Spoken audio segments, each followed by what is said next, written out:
भारत बेरोजगारों का देश बनता जा रहा है। यहाँ पे बेरोजगारों को न तो कोई सुनने वाला है और न ही बेरोजगारों के दर्द को कोई समझने वाला है।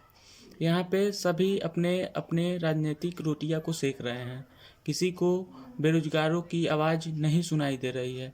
यहाँ तक कि भारत में चौथा स्तंभ प्रेस को कहा जाता है, न्यूज़ चैनल्स को कहा जाता है, लेकिन यह प्रेस और न्यूज़ चैनल भी बिक चुके हैं, जो कि अब सरकार के इशारों पे काम कर रहे हैं।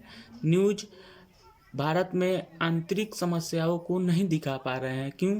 क्योंकि वो बिक चुके हैं। वो अगर सरकार के खिलाफ में कोई भी बात यदि बोलते हैं तो सरकार उनके खिलाफ में एक्शन ले लेगी। इस डर से वह भारत में आंतरिक जो भी समस्या है उसको सही ढंग से नहीं दिखा पा रहे हैं। मोदी जी पहले कहते थे कि अच्छे दिन आएंगे, अच्छे दिन आएंगे। कहाँ गए वो अच्छे दिन? कब आएंगे वो अच्छे दिन? जब आपने महंगाई को चरम सीमा पे पहुंचा दिया है। यहाँ तक कि जो भी सरकारी संपत्ति थी उसको भी आपने प्राइवेटाइजेशन कर दिया है। रेलवे को बेच दिया, हवाई जहाज, हवाई अड्डा, एयरपोर्ट वगैरह सब बेच दिए आपने। फिर भारत पेट्रोलियम को भी आपने बेच दिया। आपने वादा किए थे कि प्रत्येक साल मैं 2 करोड़ युवाओं को रोजगार दूंगा। कितने की युवाओं को आपने रोजगार दिया? 6 साल में भी आपने 2 करोड़ युवाओं को रोजगार नहीं दिया है। यहाँ तक कि हमें लगता है कि प्रत्येक साल आपने 2 करोड़ युवाओं का रोजगार छीन ही लिया है। हमें एक बात समझ में नहीं आ रही है कि इस पढ़ाई करने से फ़ायदा क्या है, ग्रेजुएट होने से फ़ायदा क्या है? जबकि नौकरी नहीं मिल पाएगी, रोज़गार नहीं मिल पाएगा, तो हमें इस पढ़ाई में खर्च करने से फ़ायदा क्या है? जबकि सही समय अंतराल पे वैकेंसी नहीं आती है, और यदि वैकेंसी गलती से आ भी जाती है तो उसमें भी उस वैकेंसी की संख्या जो है बहुत कम आती है, और उस वैकेंसी में लाखों करोड़ों बच्चे जो है वो फॉर्म को फिल करते हैं।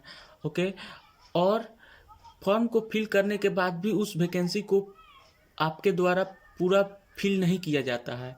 यहाँ तक कि बच्चे जो है सारे क्राइटेरिया को पार करके बैठे हुए रहते हैं कि हमारा ज्वाइनिंग आएगा, लेकिन ज्वाइनिंग नहीं आ पाता है। क्यों? आपको तो कमाई का जरिया अच्छा है कि लाखों बच्चे जो फॉर्म भरते हैं उससे आपकी कमाई जो है अच्छी तरह से हो जाती है, लेकिन उन बच्चों का क्या होता होगा जो कि कर्ज लेकर के फॉर्म को भरते हैं? उनके बारे में भी थोड़ा सा सोचिए। हमें शर्म आती है कि आप कहते हैं कि हमने पहले चाय बेचा है। हमें लगता है कि आप तो झूठ बोलते हैं, सरासर झूठ बोलते हैं। यदि आप चाय बेचे होते तो आप दर्द को समझते, गरीब की दर्द को समझते कि उस समय उस गरीब युवा पर क्या बीत रहा होगा जब उसे रोजगार नहीं मिल रहा होगा, जब उसके सामने उसकी माँ बीमार होगी और उस पैसा के लिए बन बन भटकता होगा। यहाँ तक कि उसकी डिग्रियाँ बहुत सारी डिग्रियाँ रखे हुए वो है, लेकिन उसकी डिग्रियाँ का कोई काम नहीं है। अभी उसे जॉब के लिए भटकना पड़ रहा है। तो वैसे ही पढ़ाई से क्या मतलब है जबकि 2 रुपया का उसे कहीं से स्रोत नहीं मिल पा रहा है ताकि वो अपनी माँ पापा या घर परिवार को सुखी ढंग से चला सके। क्या यही अच्छा दिन है?